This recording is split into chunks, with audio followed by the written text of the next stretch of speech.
নমস্কার বন্ধুরা, আপনাদের সাথে আমি পায়েল সরকার আর আপনারা দেখছেন উনুন টেস্ট অফ বেঙ্গল। আজ আপনাদের জন্য আমি নিয়ে এসেছি একেবারে নরম তুলতুলে তেলে আলু দিয়ে খাসির মাংসের পাতলা ঝোলের রেসিপি।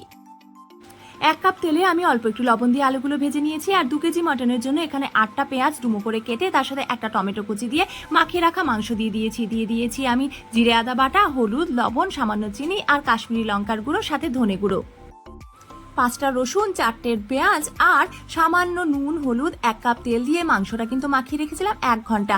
40 থেকে 45 মিনিট মাংস কষিয়ে নেওয়ার পর ভেজে রাখা আলু দিয়ে দিচ্ছি। এরপর পরিমাণ মতন জল দিয়ে মাঝারি আঁচে দিয়ে দেবো 2টো হুইসেল। ঢাকনা কিন্তু সাথে সাথে খুলবো না। ঢাকনা খোলার পর দিয়ে দেবো আমি তাতে গরম মশলার গুঁড়ো আর উপর থেকে তুলে নেব এই তেলগুলো। বাটিতে মাংস পরিবেশনের সময় উপর থেকে আরো একবার ছড়িয়ে দেবো আমি এই তেল। তাহলে রেডি আমাদের নরম তুলতুলে তেলে খাসির মাংসের ঝোল।